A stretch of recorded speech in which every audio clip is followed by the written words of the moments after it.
Kinds of synthesis of sentence. Synthesis of sentence किसे कहते हैं ये मैंने जस्ट लास्ट वाले लॉन्ग वीडियो में ही एक्सप्लेन कर दिया है और साथ ही इसके काइंड्स भी कौन कौन से हैं ये भी बताया है।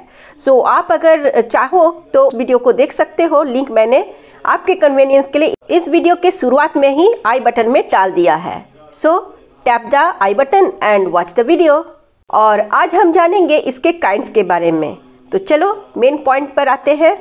But before then as usual I would like to introduce my self. Hello, my name is Shivalakshmi Goswami and welcome to my channel intimate view point.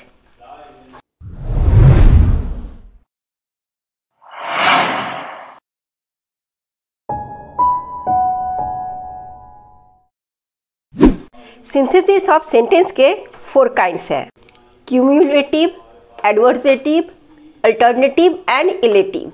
तो सबसे पहले हम आते हैं क्यूमुलेटिव में।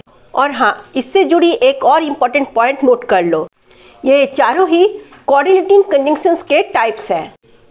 तो क्यूमुलेटिव कंजंक्शंस के एग्जांपल्स हैं both, as well as, and, not only but also etcetera. जब किसी कंजंक्शन के द्वारा केवल एक ही स्टेटमेंट, सेंटेंस, क्लॉज या फ्रेज को दूसरे से कनेक्ट किया जाता है तो उसे कहा जाता है क्यूमुलेटिव कंजंक्शन। इसके एग्जाम्पल सेंटेंस हैं, यहाँ 3 क्लॉजेस हैं, the wind blew, the rain fell and the lightning flashed. अब जब इसे कनेक्ट किया जाता है तब क्या बन जाता है? The wind blew, the rain fell and the lightning flashed. यहाँ एंड क्यूमुलेटिव कंजंक्शन है। अब यहाँ 2 क्लॉज है, he is a fool, he is a stubborn. जब इसे कनेक्ट करते हैं तो बनता है he is both a fool and a stubborn. अब चलो आते हैं एडवर्सेटिव में। तो इस तरह के कंजंक्शन के एग्जांपल्स है but, still, yet, nevertheless etcetera. Adversative जैसे कि नाम से ही क्लियर हो रहा है, विरोधात्मक। 2 सेंटेंस, क्लॉज या फ्रेज को जोड़ने वाला कंजंक्शन दोनों के बीच में कॉन्ट्रास्ट या ऑपोजिशन को एक्सप्रेस करता है तो उसे कहा जाता है एडवर्सेटिव। जैसे कि यहाँ 2 स्टेटमेंट है, I shall not oppose your design, I can not approve of it. अब इसे कनेक्ट करके क्या बनता है? I shall not oppose your design, I can not however approve of it. अब सेकेंड एग्जाम्पल, यहाँ भी 2 स्टेटमेंट है, he was all right, he was fatigue. तो इसे कनेक्ट करने के बाद बनता है he was all right, only he was fatigue है। इसमें अल्टरनेटिव, यहाँ भी अल्टरनेटिव वर्ड से क्लियर होता है कि यहाँ एक कंजंक्शन 2 अल्टरनेटिव्स के बीच चॉइस को एक्सप्रेस करता है। फॉर एग्जाम्पल, जैसे अल्टरनेटिव कंजंक्शंस के एग्जाम्पल्स है आइदर और, नाइदर नॉर, और एटसेट्रा।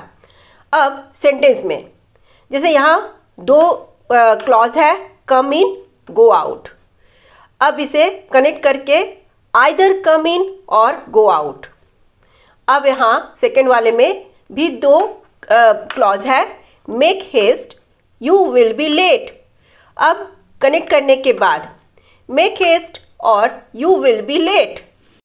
अब हम आते हैं लास्ट वाले में, इलेटिव में। इसके एग्जाम्पल्स है therefore, for, so etcetera. Illative word का लिटरल मीनिंग होता है निष्कर्ष या परिणाम। तो इस तरह से तो जो कंजंक्शन 2 सेंटेंस या क्लॉज या फ्रेज को कनेक्ट करते हुए परिणाम या निष्कर्ष को एक्सप्रेस करता है तो उसे कहते हैं इलेटिव। जैसे फर्स्ट एग्जाम्पल है, 2 क्लॉज है यहाँ, I can not see, it is very dark.